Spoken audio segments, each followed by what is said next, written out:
کہ تم 1400 پاؤنڈ کا موبائل فون خریدتے ہو، نائکی کے جوتے پہنتے ہو اور ڈیزائنر ویئر کے کپڑے پہنتے ہو، اتنے پیسے خرچ کرتے ہو، ایک ریسٹورنٹ میں کھانے کے لیے جائیں تو کتنے بڑے بڑے بل بن جاتے ہیں، لیکن جب قربانی کی بات آتی ہے تو سب سے سستی قربانی ڈھونڈتے ہو کہ سب سے سستا جانور کہاں ملے گا. بھائی ملاوی اور زامبیا کے اندر اگر 25 پاؤنڈ کا بکرا مل رہا ہے، ٹنزانیہ میں، موزمبیق میں، تو وہاں وہ 25 پاؤنڈ کا بکرا کر لو. بھائی ایسا نہیں، قربانی میں اصل چیز قربانی ہے. قربانی میں اصل چیز قربانی ہے کہ تمہاری طرف سے کتنی قربانی کر رہے ہو، سیکریفائس. کیونکہ اللہ نے قرآن میں کیا کہا، لن ینال اللہ لحومها ولا دماؤها ولکن ینالہ التقوی منکم. خدا کو تمہارے گوشت کی بھی ضرورت نہیں ہے، خون کی بھی ضرورت نہیں ہے، خدا کو تو تمہارا تقوی دیکھنا ہے کہ تمہارے دل میں تقوی کتنا ہے، کون کتنا متقی، کتنا پرہیزگار ہے، وہ اللہ دیکھتے ہیں. تو اگر ہم سستی سے سستی قربانی ڈھونڈے ہیں تو یہ تقوی کے خلاف ہے. مہنگی سے مہنگی قربانی کرو. حضرت نبی کریم صلی اللہ علیہ وسلم کی سنت کیا ہے؟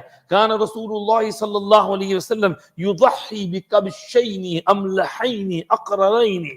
حضور سب سے اچھا جانور ڈھونڈتے تھے، ایسا مہنگا ڈھونڈتے تھے کہ جو دکھنے میں بھی بڑا پیارا ہو.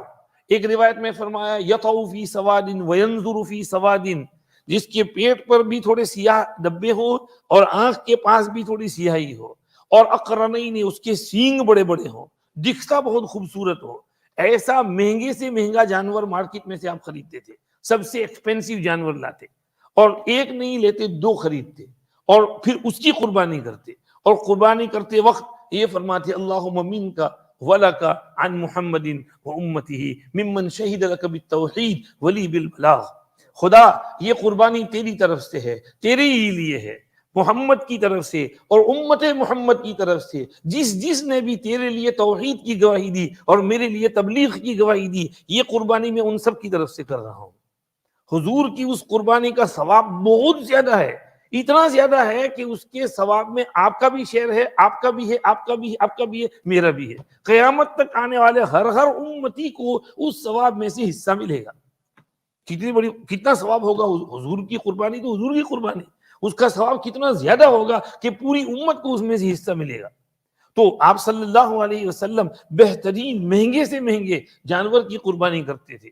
ہمیں بھی یہ ہونا چاہیے. تو یہ چیز ہے بھائی، ان دنوں میں قربانی بہت بڑا نیک عمل ہے، بہت بڑا نیک عمل ہے. اس میں کوتاہی نہ کریں، سستی نہ کریں، ضرور قربانی کریں اور اس ثواب کو حاصل کریں.